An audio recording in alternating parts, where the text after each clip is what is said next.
Kiban pendapat rawan Nabiya tentang pemahaman Wahabi yang makin marah ia kata. Apa mai ia kata ide ya je pilu baik.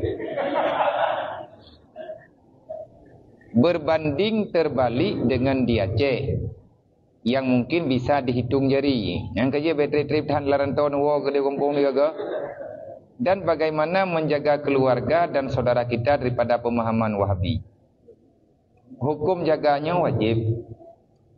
Hana tatong li tunggu, hana tatong jaga li ya biar. Hanjir hana tatong wajib dong. Nyan tanya kewajiban. Pat salah Wahabi le, beraya salah pun nampak. Nyan Wahabi nyan kan awak yang memang betul-betul ini pegada. Mereka ingin menghilangkan jejak nubuah Nabi Muhammad yang sebenarnya. Nyan kan fitnah di pembida'ah menoi pembida'ah mendih yang kau buat jih ini pegada sunnah.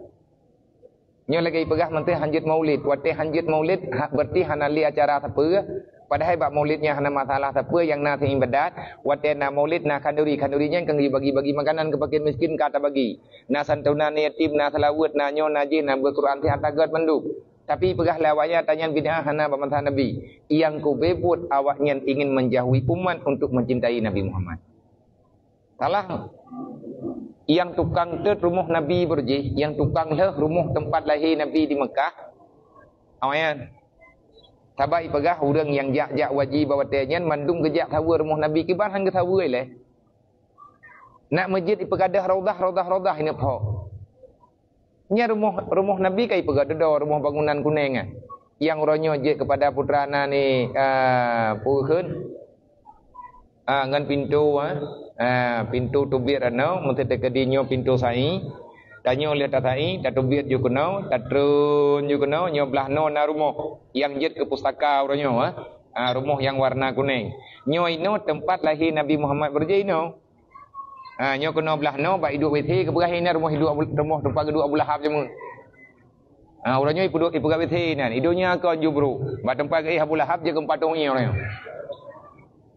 geancam le urang jamun menyahana ka pegat rumah Nabi lagi atat ngan kamu mejak kenal mempegat perang baru ngawaka ipegat rumah Nabi itu ya laih na ipegat mimbar mazhab mimbar 4 mazhab mereka rusak sampai gadah bijih-bijih mimbar Imam Syafi'i gadah mimbar Imam Malik gadah mimbar Imam Hanafi gadah mimbar Ahmad bin Hanbal gadah kuburan ipat hari benduk ngabe 4 alamat ngabe 4 jejak tetapi karena hanlih kawannya Allah Taala pikan jaga. Artinya Allah Ta'ala tidak mengizinkan. Man kiban cara terjaga anak turunnya daripada keluarga tanya daripada pemahaman yang salahnya. Maka meyahan selaman ino Jakarta co anak puau gembok. Cara semingki. Cukup sakit tunggu. Mati tertinggal. Age mati kameng hana tahu jajak bagubu. Man tam doanya kah hana mencih jajak bagubu. Bodoh. Maya mendoa barang kapat mendoa terus. Nyai pegah uri yang mendoa ba kubur yang meleke ba bete jerat. Pajan tah hayu jerat ida yang meleke. Ti ulo-ulo yang kobe buat mereka ingin menghilangkan kesunahan yang sebenarnya. Hukum menjaga keluarga wajib. Ka